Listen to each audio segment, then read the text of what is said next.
नमस्कार। आइए हम करते हैं गीता के कुछ श्लोकों को स्मरण अर्थ सहित।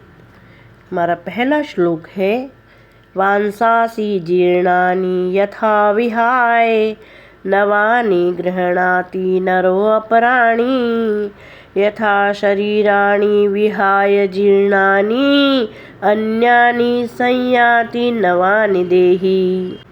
जिस प्रकार मनुष्य जीर्ण शीर्ण वस्त्रों को त्याग कर दूसरे नए वस्त्रों को ग्रहण करता है, वैसे ही देही अर्थात सूक्ष्म शरीर में प्रतिबिंबित सर्वव्यापक आत्मा पुराने शरीरों को मानो त्याग कर दूसरे नए स्थूल शरीरों को मानो प्राप्त होता है। जातस्य हि ध्रुवो मृत्यु ध्रुवं जन्म मृतस्य च तस्मात् अपरिहार्ये अर्थे न त्वं शोचितुम् अर्हसि। भगवान कृष्ण कहते हैं कि जन्मे हुए की मृत्यु निश्चित है और मरे हुए का जन्म निश्चित है। इससे अपरिहार्य विषय में तू शोक करने के योग्य नहीं है। तो अर्जुन, तुझे शोक नहीं करना चाहिए।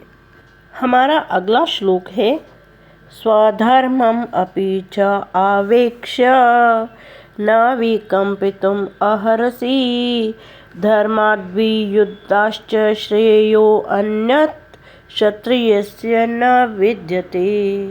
अर्थात अपने क्षत्रिय धर्म को देखकर भी तू भय करने योग्य नहीं है।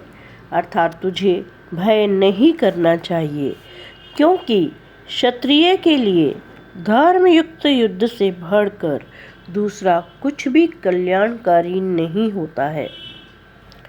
हमारा चौथा श्लोक है, हतो वा प्राप्स्यसि स्वर्गं जित्वा वा भोक्ष्यसि महीम् तस्मात् उत्तिष्ठ कौन्तेय युद्धाय कृत निश्चयः। भगवान कृष्ण अर्जुन से कहते हैं कि या तो तू युद्ध में मारा जाकर स्वर्ग को प्राप्त होगा अथवा युद्ध में जीतकर पृथ्वी का राज्य भोगेगा। इस कारण हे अर्जुन, तू युद्ध के लिए निश्चय करके खड़ा हो जा। आइए अब हम करते हैं अपने 5वें श्लोक को याद। त्रैगुण्य विषया वेदा निस्त्रैगुण्यो भवार्जुन निर्द्वंद्वो नित्यं सत्वस्थो निर्योगक्षेम आत्मवान। हे अर्जुन, वेद सकाम कर्मों के संदर्भ में तीनों गुणों अर्थात सत्वगुण, रजोगुण और तमोगुण के कार्य रूप समस्त भोगों एवं उनके साधनों का प्रतिपादन करने वाले हैं। इसलिए तू इन तीनों गुणों से अतीत हो जा, द्वंद्वों से रहित नित्य तत्व में स्थित योगक्षेम को न चाहने वाला और आत्मवान हो जा।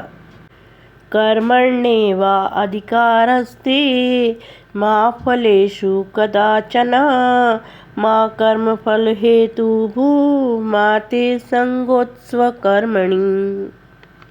हे अर्जुन, तेरा कर्म करने में अधिकार है, कर्मों के फलों में कभी नहीं। अर्थात उन फलों को तू प्रभु को अर्पित कर देना। तू कर्मों के फलों का हेतु भी मत बन। कर्तापन को शिथिल करते हुए त्याग दो। तेरी अकर्म में आसक्ति न हो। स्वकर्म के फलों के अर्पण और कर्तापन के त्याग से प्रकट जो अकर्म की अर्थात आत्म अनुभूति अर्थात ब्रह्म अनुभूति हो, उसे अपने से अलग रखते हुए मत चखो, उससे तन्मय हो जाओ। हमारा अगला श्लोक समत्व योग से संबंधित है।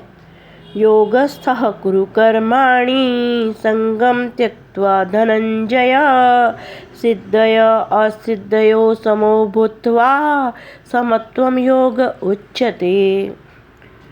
श्री कृष्ण कहते हैं, हे धनंजय, तू आसक्ति को त्याग कर तथा सिद्धि और असिद्धि में समबुद्धि वाला होकर योग में स्थित हुआ कर्तव्य कर्मों को कर। यही समत्व योग कहलाता है। बुद्धि युक्तो जहातीह उभे सुकृत दुष्कृते तस्मात् योगायुज्यस्व योगः कर्मसु कौशलम्।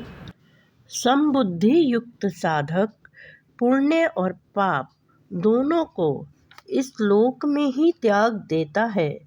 अतः तू समत्व रूप योग करने को उद्यत हो जा।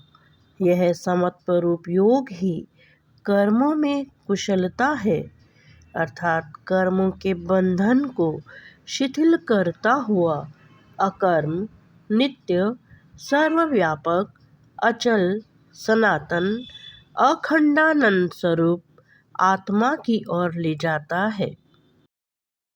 क्षत्रिय धर्म, आत्मा और समत्व स्वरूप योग को बताने वाले इन श्लोकों का स्मरण कीजिए।